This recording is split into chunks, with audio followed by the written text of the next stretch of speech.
Hello, my name is Kyriakos Paraskeva. Today we are going to talk about isokinetic dynamometer. An overview for the isokinetic dynamometer is until the late 1970s, 75% of all isokinetic research and application was focused on a single joint system, the knee. This pattern is no longer present thanks to the recent advancements in rehabilitation and knee surgery. Isokinetic dynamometers haven't altered much in terms of design since they first became available in the 1960s, save for special purpose units. The design is still superior to any other joint from testing and rehabilitation, according to Dvir in 1995. Although the knee has two primary articulations, the tibiofemoral component is the one that is important in this section. The majority of testing and exercise is done in the sitting position, while absolute hamstring testing is best done in the prone laying position since it provides for a wider range of motion, and functional testing is best done in the standing position. Flexion and extension can be done in a variety of situations, including seated, which is the most common, prone laying, supine lying, and standing. So, seated position is the most stable posture for extension and flexion testing. However, flexion is limited unless the individual can go extremely close to the seat's edge. Overall is the best position.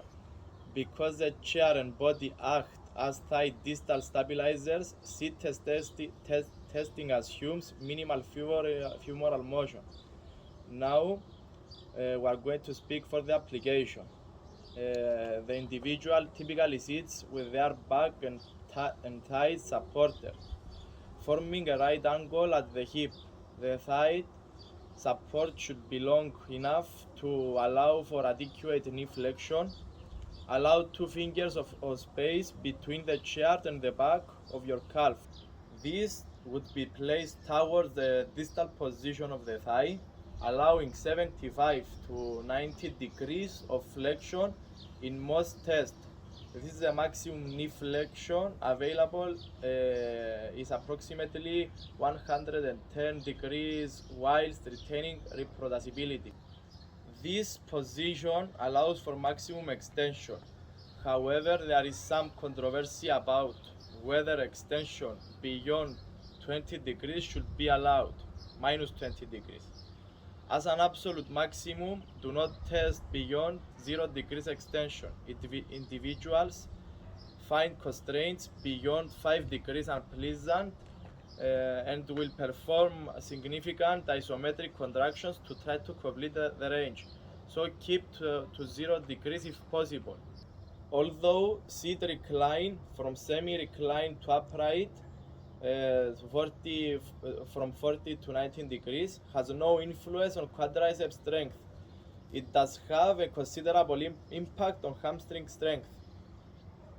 The best angle is roughly 80 degrees with a corresponding change in seat angle recline to give a 90 degrees at the hips. This is the best posture for both extensors and flexors since it provides for the recording of good data in the shortest amount of time. Alignment of the biological axis of rotation at the knee. The first 3 is trial. Go to reflection. Go. Now one. Yes, continue.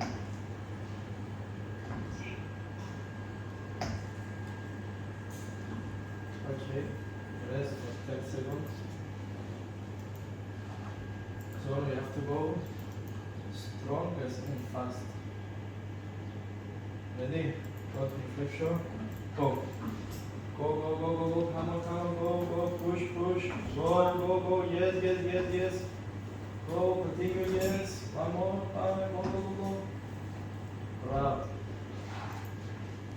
Now we are going to talk about stabilization in seated position. While femoral and pelvic strapping are commonly used for stabilization, The best setup is a little more complicated. The amount of study publication on the issue is astonishing. Magnusson et al. In 1992 discovered that stability using a thoracic strap and the hands resulted in the maximum quadriceps strength, while no stabilization resulted in the lowest score. The usage of a thoracic strap was also shown to improve quadriceps strength by Hart et al. In 1984, but Hampton and Ramberg in 1988 found the exact opposite. When compared to minimum stabilization, which consisted of merely gripping the edges of the testing bench using a thoracic pelvic and femoral strap, reduced quadriceps strength. Courier in 1977 discovered that while measuring isometric strength, clutching the table enhanced strength, whereas gripping the handles did not show such substantial improvements. Bohannon in 1986 expanded on these findings when he compared various grasping devices to simply clutching the table and discovered significant differences. As a result, hand grips are not an option on most isokinetic dynamometers. Now we move on to attachments. The resistance pad is placed on a level with the inferior section of the pad, immediately superior to the medial malleolus, shown here while testing normal participants. In other words, the bottom of the pad touches the top of the medial malleolus. This is because Kramer et al. In 1989 reported that 70% of all subjects regarded this position to be the most pleasant, with the other 30% preferring a position at 2/3 of the useful leg length.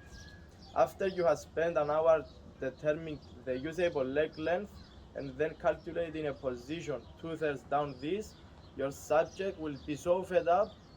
The results will be negated by poor subject motivation.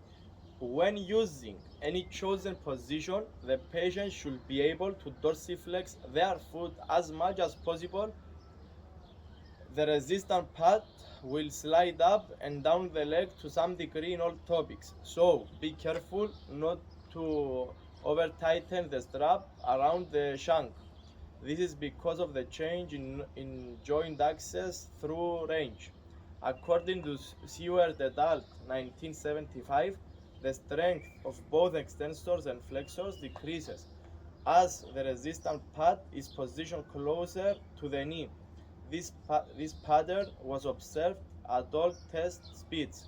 According to Taylor and Casey 1986, the origin of this condition is decreased intramuscular pressure, which causes the knee axis to deviate more from the actuator axis, or in other words, the axis of the knee rotation becomes greater, which means that the axis of rotation you set at the machine must be further away from it.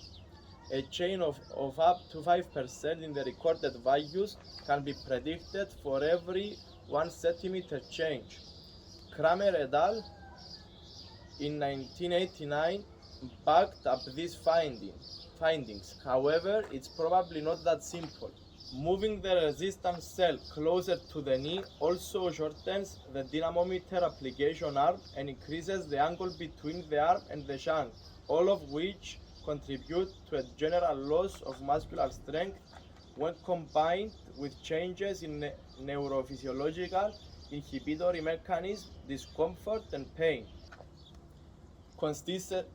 Consistency in the position of the resistance pads is therefore crucial. Now we are going to talk about gravity correction. Gravity adjustment is critical in these movements since the lever arm can be very lengthy and heavy. Gravity aids the hamstrings but hinders the quadriceps. Nevertheless, if you test the same individual without gravity adjustment, the results will be quite similar, as long as the participant does not gain or lose a significant amount of weight. Heavy and light footwear should be avoided. Now we move on to speeds. However, various speeds in the knee have been used extensively in research, including 60, 90, and 120 degrees per second for strength, and 240 and 300 and upwards for endurance. Simply pick one of these speeds that best suits your needs. Now we move on the results and interpretation. When looking at the ratio between the right and left sides of the knee, a 0 to 10% difference between the sides is normal. Anything above this indicates a muscular imbalance that should be addressed. The quadriceps are usually twice as strong as the hamstrings. The hamstrings are 50% of the quads, hence the hamstrings quadriceps ratio is 50%. This percentage can range from 80% in long distance events to 30% in sprinting events in athletes. The peak torque angle for flexion is 30 degrees. Peak torque angle for extension is 70 degrees of flexion. So you can identify some diseases through the graphs, such as meniscal dysfunction, torn cartilage, osteochondritis, patellofemoral joint anterior knee pain, and anterior cruciate ligament deficiency. According to Gena et al. In 1991, who tested male athletes on extensors and flexors, concentric 60 degrees per second, the values were 260 with standard deviation 59 on extensors, and 140 with standard deviation 28 in flexors, and in 300 degrees per second concentric on extensors flexors were 146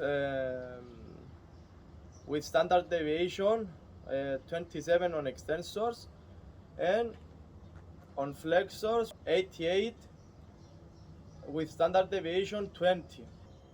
This is the results of our participant. So, according to our results, on the isokinetic dynamometer of our participants, we can see that on the right foot we have 237 on peak torque, and on the left foot 221 on the concentric test at 60 degrees per second, and we have a 7% deficit. If we compare our results with the study, we see that the scores are a little bit low, and for the flexors, we have on the right leg 104, and for the left leg 127, where is 18% deficit. For the test of 300 degrees per second on concentric on extensors and flexors, the peak torque were for the right foot 121 on the extensors, and the left foot for extensors 104 with a 13% deficit, and for the flexors 61 for both feet with 0% deficit. As we can see, the results of our participant is a low with some imbalances, so he needs to work on it. Thank you for watching.